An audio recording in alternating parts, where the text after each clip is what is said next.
As a manager, when you have to make presentations, communications with your team, a good model to follow is that of effective coaches in your favorite sport. If you think about effective coaches, they're much more than just cheerleaders, and they also are not dictators. They have to do more than just pat everybody on the back and say you're doing a great job, especially if you're not doing a great job or if you're on a 6 game losing streak.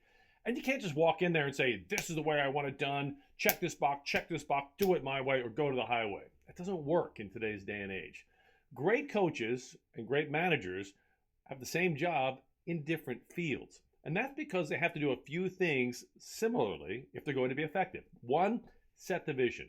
Your people have to know where is it they're trying to go? What does success look like? Two, give them a step-by-step progression to get from where they are now to where you want them to be, fulfilling the vision.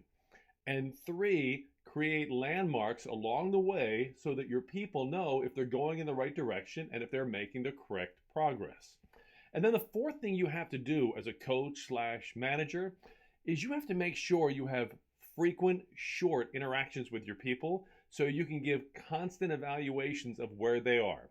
If somebody on your team is doing a certain task inappropriately, you don't want to wait until the end of the year to fill them in. They'll be so far off course, they'll be completely frustrated and probably never get back on course. It's better to meet in short increments of time, weekly, daily, bi-weekly, whatever works for your culture, but make it short, make it frequent. Short, frequent communication has far greater impact than infrequent, long communications. Think of a personal relationship, somebody you love.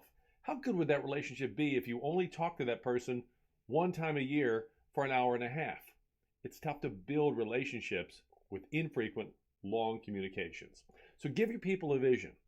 Give them the steps to reach that vision. Give them the landmarks so they can tell if they're on track to get to that vision, and then meet frequently in short sessions to keep them on track. What you'll find is they develop, you hit the vision, and you all grow together.